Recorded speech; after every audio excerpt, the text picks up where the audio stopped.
So it's not surprising that we find growing kinship networks or networks of solidarity amongst Indigenous and other local communities globally.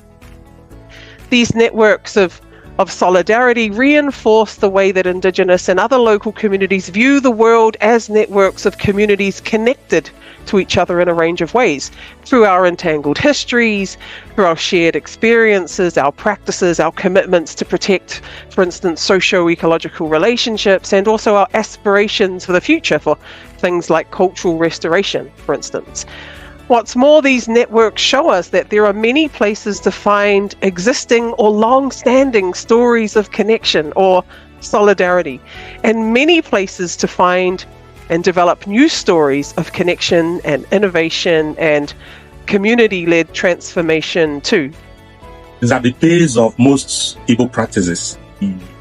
Practice of human survival, resilience in terms of adversities or challenges, even the condition of poverty, the environment, conflicts, wars, and so on and so forth.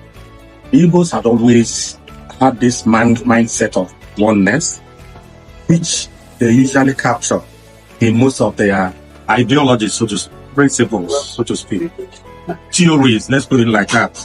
So for the Igbos, you have these notions of, I'll use the Igbo language here because that is the origin. Igbo means strength in unity, power of the people, power of the collective. And then another concept is that of Onyagalawane. Onyagalawane means do not leave your brother behind. Ensure that you move on with your brother. Ensure that you are together with your brother. Brother here also relates to sister. So to speak, it generally refers to someone with whom you are connected with. From my point of view, solidarity has to be about ensuring that there is a global good, but the global good of who? Of the people who are in need of the interventions in public health. And these people are always in the communities. So we should start in the communities and end in the communities. Not only we should involve them in the discussions, we make sure that their voices are heard, and it should be in a way that we ensure that any intervention that we put in place is based on priorities, and who defines the priorities is also important. The example of South Africa is often used when other countries and people in other movements in other places are saying to each other, well, what can we do about Palestine? And other advocates say back to them, well, look what was achieved with ending apartheid, when lots of countries and entities from different places were involved, and that's an example of solidarity. With all of these examples, there is a clear group that is the other, and then there is solidarity that is being expressed about that group.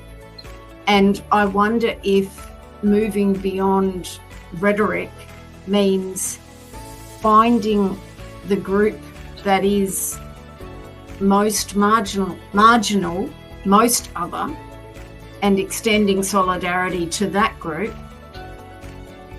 because that is the most convincing demonstration that it's possible. I think we can acknowledge that there are groups that are and other human beings who have so much in common with us, and they are marginalized or treated badly by policies and treated unjustly. And that is the similarity in a relevant respect that gives rise to solidarity.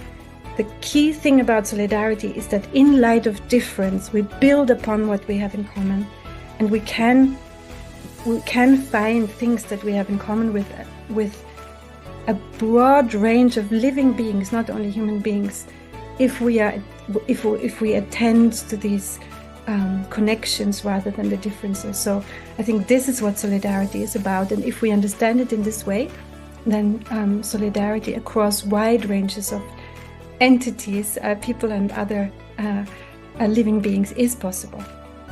Yes, I mean, our work on solidarity has been trying to explore what is sometimes called epistemologies of the South. Mm-hmm. You know, if you look at many people across the world, especially people who live under severely marginalized conditions, they practice forms of solidarity, helping themselves, coming together to try to create resilient communities. So there is a deeper understanding of solidarity, which we call deep solidarity, which is grounded on the fact that we are so intertwined in our needs and in the way we live that ensuring that we are all able to thrive becomes the ethical obligation.